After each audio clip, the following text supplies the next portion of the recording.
Hey guys, how's it going? I'm back.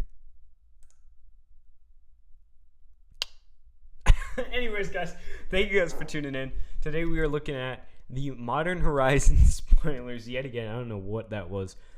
We got about 12-ish new ones to look at here today. I'm excited as crap for the set, so this should be a fun day of looking at some spoilers here.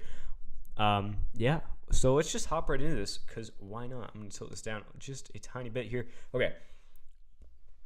The first one we have is Lightning Skelemental. And it is a 6/1 creature elemental skeleton. Black and 2 red, has trample haste. Whenever Lightning Skelemental deals combat damage to a player, that player discards 2 cards. At the beginning of the end step, sacrifice Lightning Skelemental. I think this is actually a pretty good card, personally. I think it could end a game on turn 3 in a modern game if you're good enough, and this creature, like, if there's no, your opponents don't have any creatures, or if they're tapped out in mana. I think this actually isn't a bad card. 6/1 trample haste for 3 doesn't seem like a bad card to me. Who knows, I could be wrong, but yeah, I don't think it seems too bad. Alright, anyways. The next one that we have here is Force of Despair. 1 and 2 black. Instant rare. It reads, if it is not your turn, you may exile a black card from your hand rather than play the spell's mana cost. Destroy all creatures that entered the battlefield this turn. This could be really good. Like, I mean really powerful, because some people don't get creatures out till like turn 3, turn 2. You can use this on turn 3 when they're playing all their stuff down, and then you just go bang. You know what I mean? Like, I think this is actually a pretty good card here, personally. Oops, sorry about that. But I think this could be pretty good. Like I said, we're going to see a force card of all colors this time around in the set. So, next up we have Dismantling Blow. 2 and a white. Color is white, quite obviously. Is an instant. Kicker is 2 and a blue, so it's a white-blue kind of card.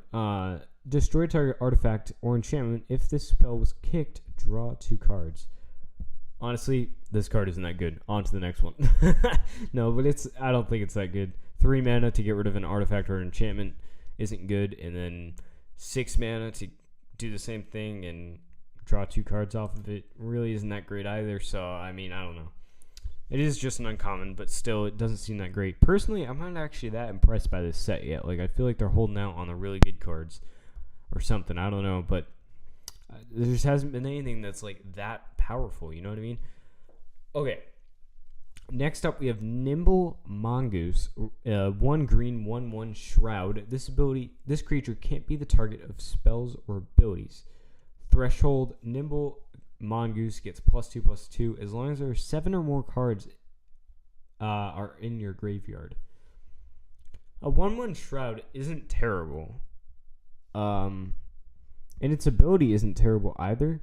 Although you really wouldn't have 7 or more cards in your graveyard that quickly, so I don't know how much its ability would actually be helpful realistically. But yeah, I don't know. It doesn't seem terrible.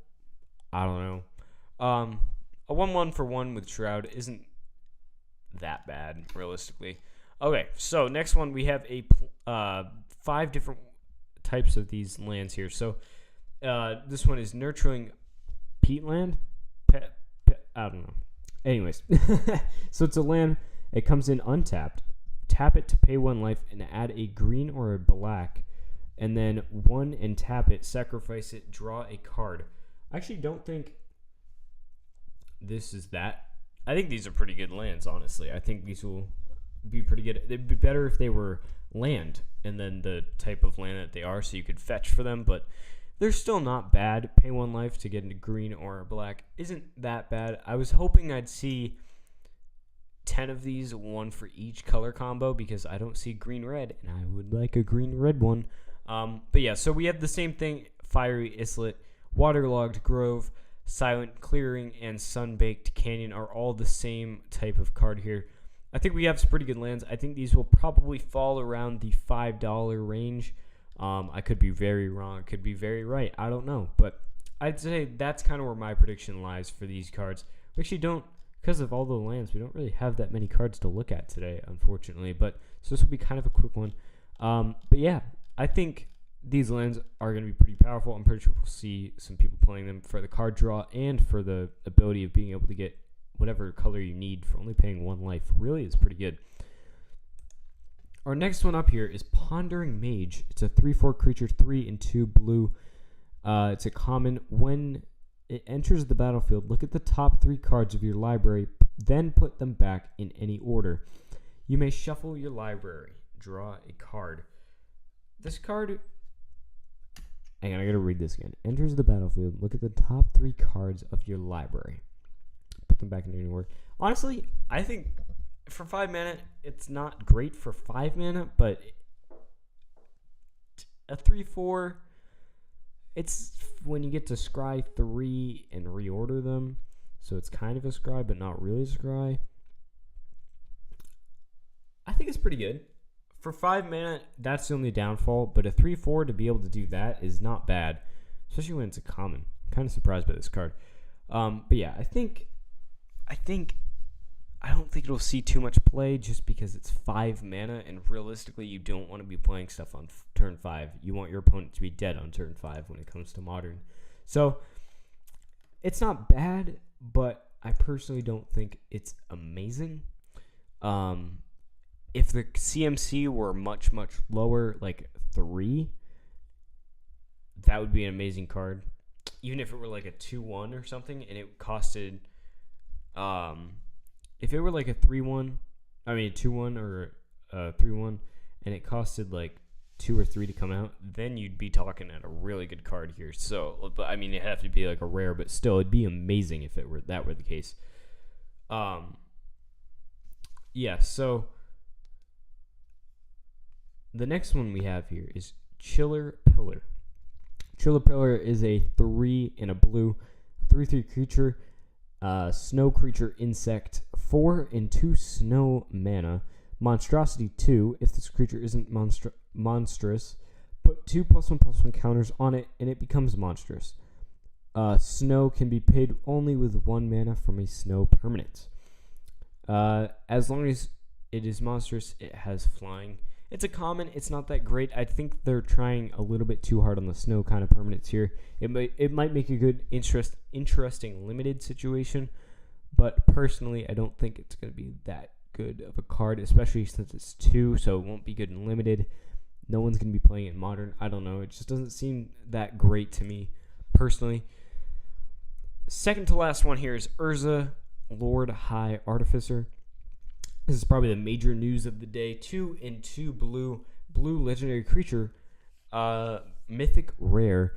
When it enters the battlefield, create a 0/0 colorless construct artifact creature token. With this creature gets +1/+1 for each artifact you control. Tap an untapped artifact you control to add a blue mana 5. Shuffle your library, then exile the top card until end of turn. You may pay this card without paying its mana cost. This is pretty good. I think this is pretty good. This could turn into a commander, to be honest with you. Actually, it probably will turn into a commander. For Modern, 4-drop, 1/4. 4-drop isn't terrible. You can play it for 4.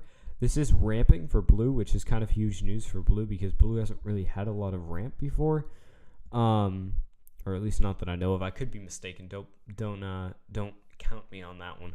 But yeah, I think enters the battlefield to create a 0/0 construct artifact creature token. Next creature gets +1/+1 for each artifact you control. This could be good in Tron if there's a blue Tron deck. You know what I mean? 5 mana to shuffle your library, then exile the top card.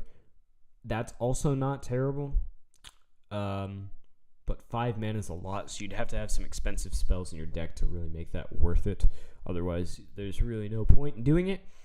I think it could be a good card if it's used correctly. If it's not used correctly, it's not that good. But if it's used in the right deck at the right time, it definitely has some value to it. And our last card, let me just refresh the page, make sure we don't have anything else new here. Nope. our last card for the day is Collected Conjuring. Collected Conjuring is a multicolored 2, a blue, and a red for a rare sorcery. Exile the top 6 cards of your library. You may cast up to 2 cards with converted mana cost 3 or less from among them without paying their mana costs. Put the exiled cards not cast this way on the bottom of your library in a random order. This card is very powerful. It's 4 mana, yes, but you can get up to 6 mana out of it, and I think this will be played in some burn decks personally. It's good for burn decks on, like, if you're running out of steam, you can get that extra damage in to maybe finish the game, really. Yeah, I think this is pretty good. It is just sorcery cards, though, so it might not be as good as it seems, but still, 2 sorcery cards with converted mana cost 3 or less from among them. That's not bad, for sure. Is it amazing? I don't know. I'm not really an Izzet player, so I couldn't really tell you, but blue-red does have some major burn spells, and I think this could really just top it off quite well. I'm just trying to think if there's anything I could think of off the top of my head, because you can't really use Lightning Bolt. You'd have to find some good sorcery spells to pair it up with. But yeah, that being said, that is going to be it for today's video. We don't have a ton of spoilers today. Mostly the lands in Urza Lord High Artificer was the big news today. So I appreciate you guys watching. Thank you for tuning in once again if you've been here for all 3. If not, subscribe to the channel, like this video, and then you can go check out the other 2 that we did on the last one. I give some predictions in those on what I think the card value will end up at and that kind of thing. If you guys want to help support the channel, link down below to my Patreon. That's the best way to support the channel directly. And if you're interested in getting some kickback yourself, you can check out the other link, which is my merch, and you can pay a very small price to help out the channel and get a little something back for yourself. Very cheap prices on over there. So thank you guys so much for watching. I appreciate you guys so much. Have a good day, guys. I'll see you guys probably either tomorrow, or if not, I'll see you guys Saturday with a huge video on all the things I missed over the next few days here. So yeah, thank you guys very much. Make sure you stay tuned for that. That's going to be an awesome video. I'll see you guys then. Peace out, guys.